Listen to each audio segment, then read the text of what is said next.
architecture, his journey to success is a path all of us aspire to follow. One of the most amazing architects and inspiration for all the students aspiring architecture in this country. A person whom I've always followed, a great man with great personality. He's probably the first architect who's known to general public in India. He says all that he's done all his life is work, and that is why he doesn't believe in speaking much, because his work speaks for itself. Work that has spanned more than 3 decades. From an office space of a mere 150 square feet to 15,000 square feet in the same building. A skyline which is the symbol of modern architecture in Mumbai and Pune. That's architect Hafeez Contractor. And in case you're wondering why I'm in this classroom, you'll know it soon.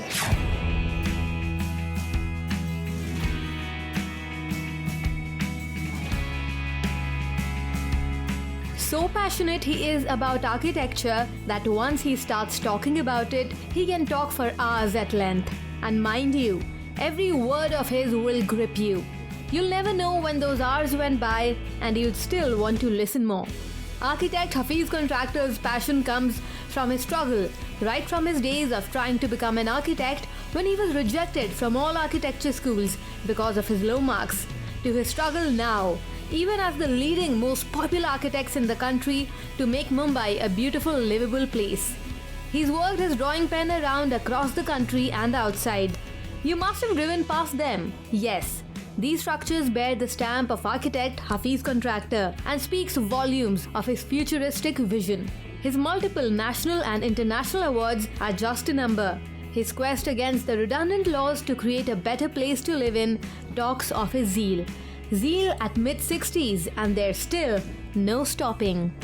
We met him for a chat at Rachna Sansad Academy of Architecture, Mumbai, where he spent his 7 years for graduation.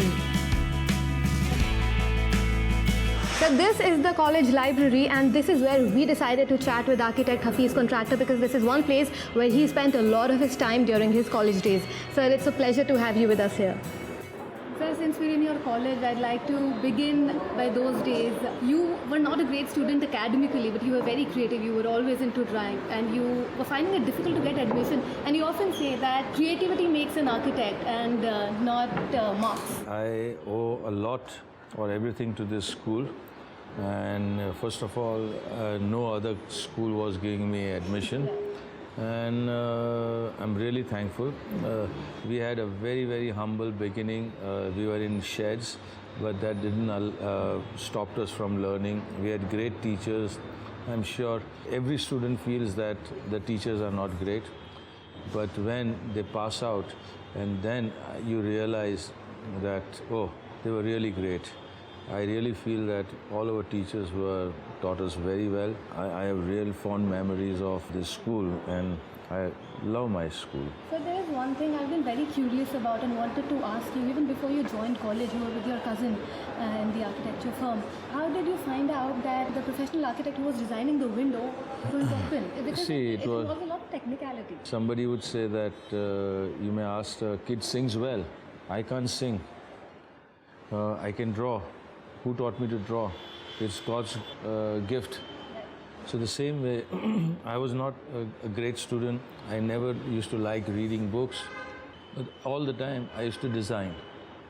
And I would design guns, I would design bikes, I would design tanks, forts. And at that time, I would say, oh, when you cut it like this, not knowing that it is called a section. And I say, when you look at it from top, not knowing that it is called a plan. And then I would draw how it will look, not knowing that it is called perspective. All this thing I was doing it. The only thing I did not know technical words. And I did it from the time I was in my first standard. When I was in the fourth standard, my teacher, Mrs. Barucha, she just passed off about 3-4 months back. She was the first person who, when I was in the third standard or fourth standard, You should only become an architect. she beat me up with her food floor and said, you're a useless student, this, that.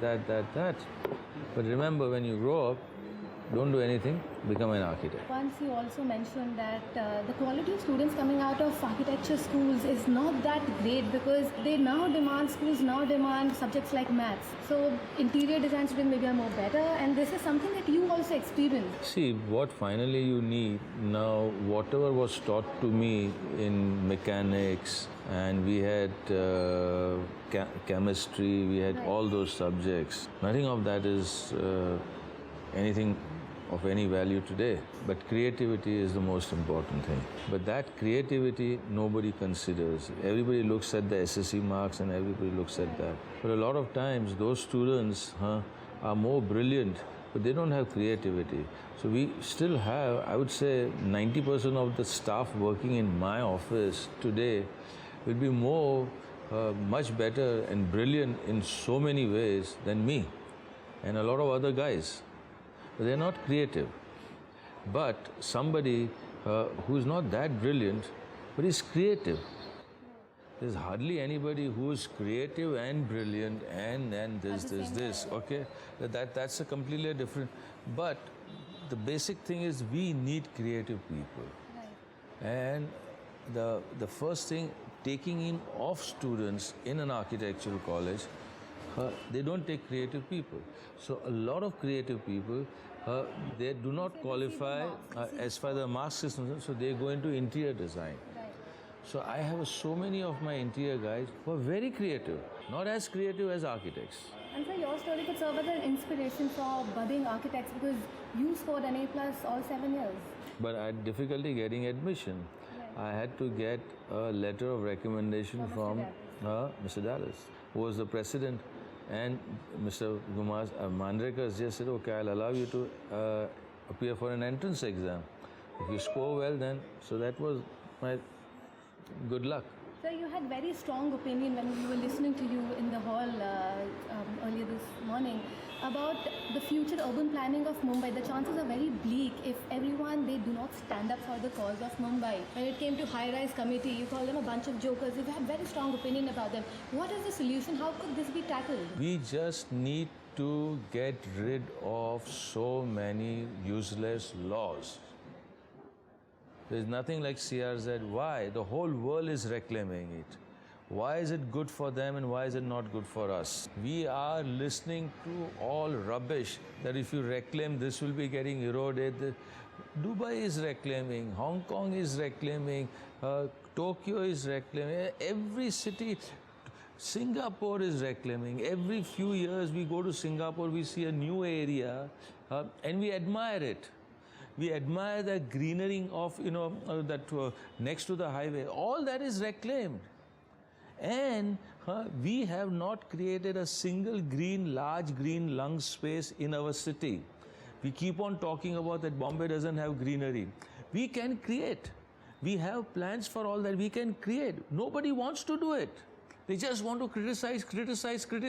Ye mat karo, ye mat karo, ye mat karo. Arey, kuch to karo. Only thing they want to do is to create new kind of laws, and which will give rise to more corruption. Right. You know how much of money you have to pay to get a plans passed today? How much? You have to stand for, to get sold. Right.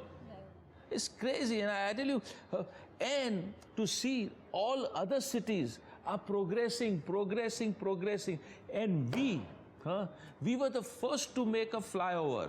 A Kemp's Corner flyover was the first to come up. And everybody said, oh, niche se bhi gaadi jata hai, upar se bhi gaadi jata hai. Where other cities were like villages. And now look at what they are and where we are. Take for example the case of Singapore, where it was 50 years ago and where it is now. We need, I don't want to say it because I will say something very, very bad. We'll edit that, so don't worry. There's another very important thing that is plaguing Mumbai are the slums, and you've been associated with slum rehabilitation for a very, very long time. How should that issue be tackled? Because slum dwellers are coming into the city in huge numbers, and that's illegal, and that leads to no tax payment and lack of basic amenities and hygiene. I wish, my dear, there were more people like you who are talking all this, okay? The thing is, now the slum redevelopment policy and the slum redevelopment is getting slower and slower and slower because everybody thinks that it's a way of making money. Okay, let the guy make money, but see what good also is coming about. So many hundreds and thousands of people are getting free houses. Let them have, they are having a decent life, let them have it. Can't speak more. But that brings me to the topic of compact housing, which you also feel very strongly about. Housing for all, one of the schemes launched by our Prime Minister. But given the situation right now and given the laws, you spoke about density laws which should be changed when it comes to small houses. How is that doable? How do we achieve that? Haryana, UP, they don't have density laws by which we can make small houses. The demand is for small houses. The need is for small houses. Financially, one cannot afford big houses. And I think demand supply is a little disproportionate because the demand is for compact, affordable houses. Yes, but the density is not allowing us. Why are, see, from one law to another law to change, the government takes years and years and years. The situations change every year. Why doesn't the market forces be allowed? See, Hyderabad, there is no FSI. Is anybody doing chori? If I tell you, okay, there are, say, 20 young boys, vigorous, doing exercise, everything, okay, and I tell them, no, I'll give you one roti. He's feeling hungry, he'll steal. The buffet is there, everyone will be decent and they'll eat what they like. Why are you restricting FSI? Why? Tell me. Hyderabad has opened it. All other cities of, Telangana and all of them are opening it. Why can you not open it? Every time they will give 1.33, 33%. Abhi now this itna diya, abhi itna diya. What? And demand is there, demand is there, demand is there. There is need for more housing in Mumbai. Say, you construct so much. But for everything and everything, they will not make clear-cut policies. There are so many angles to fit and there is so many angles to go in. So you have to go to them every time. Every time you have to go to them, okay? And then they will, and for that, it will take months and months and months and months. Talking of which, you actually mentioned some time ago that no one needs approval for creating slums. Why for compact housing? Correct. You only answered it, my dear. You should be saying the question and answering it also. I'll be very happy. So this is where we take a very short break. There's lots coming up on the other side from architect Hafeez Contractor, so don't go anywhere. Stay tuned.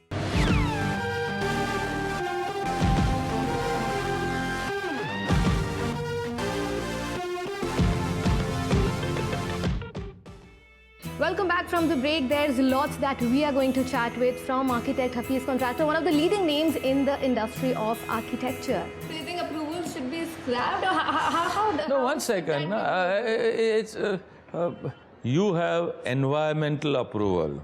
I have a factory here, say, next to me. I'm demolishing a factory and I want to put up a housing.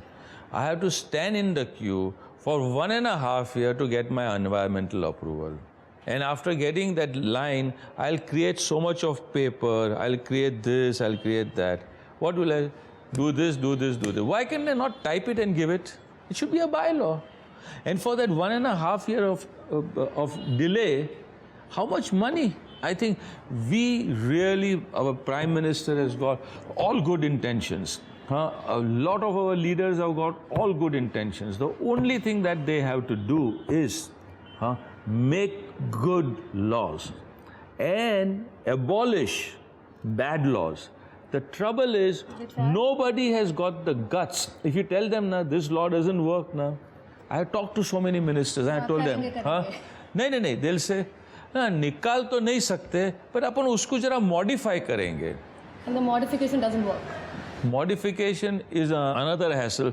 So CRZ1, CRZ2, CRZ3, this, that, MCZ, yes. So you've been part of the project called Exerbia, which is providing a lot of budget homes in the range of 9 lakhs, 10 lakhs. What is the kind of, if we talk about material now, there is a new aluminum technology which has come up. How does it make a house so affordable? It's not something new material, mind you. I wish I could get hold of a new material which is less and affordable. It is, we have just made a larger size into a smaller size. It's a compact car. That's about all. So we have been able to cut down the cost of materials by making it smaller.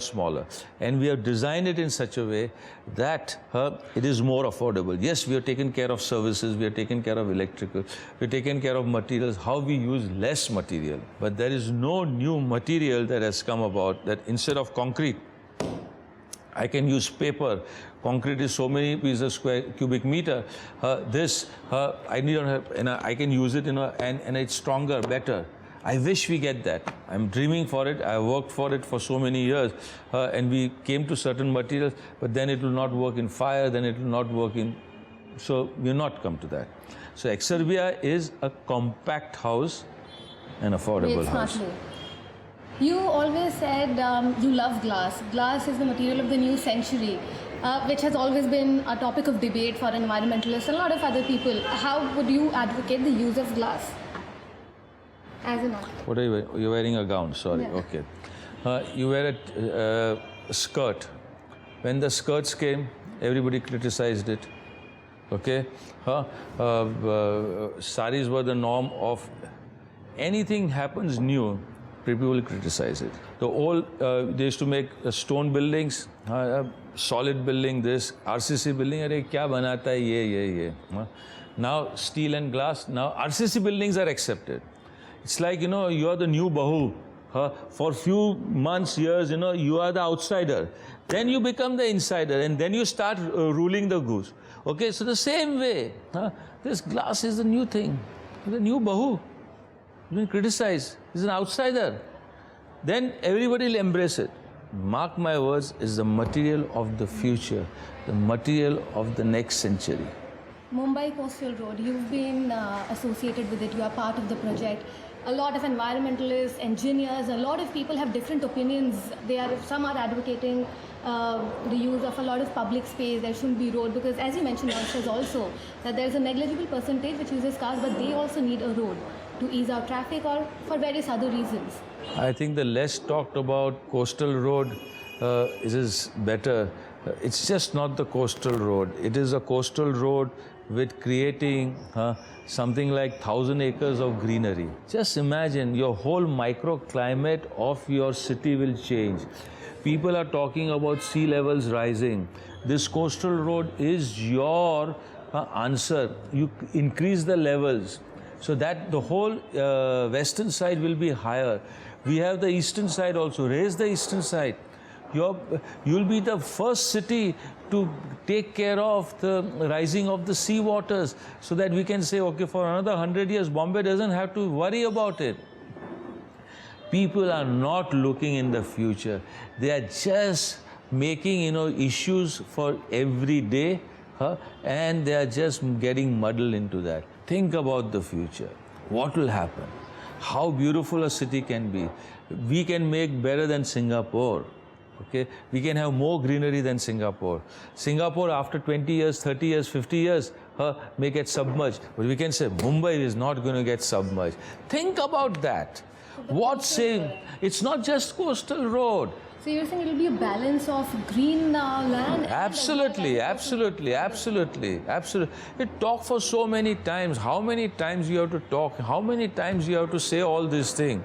People don't want to listen.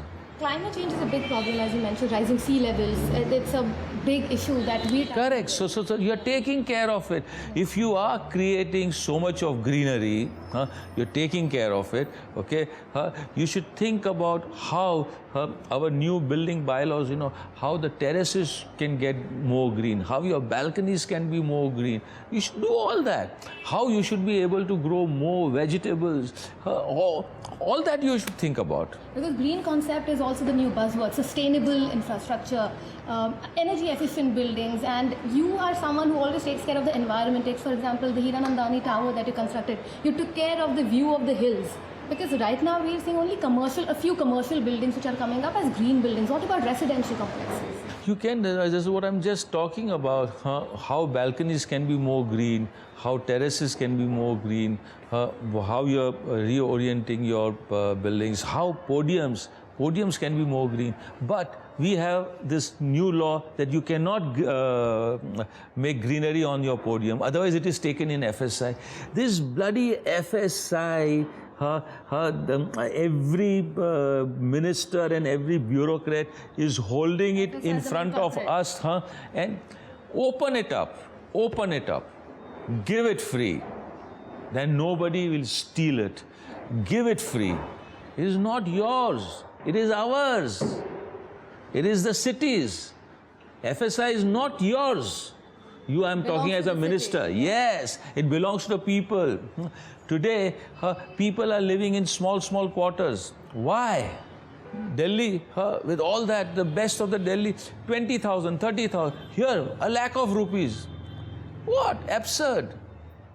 We just are, it's like the car.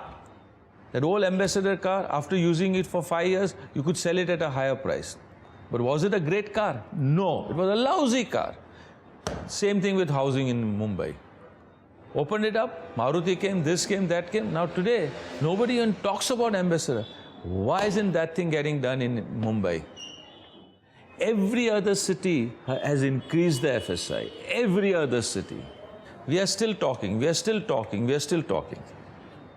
So naturally, before implementing the 100 Smart Cities project, smart laws should be implemented. Yes, my dear, I really like what you say. Okay, sir, lastly, I would want to ask you, does the involvement of foreign firms make you a little uncomfortable, because for Mumbai Coastal Project also, Holland is involved, and while you were wanting to get involved in the hotel infrastructure, this is something that you faced personally.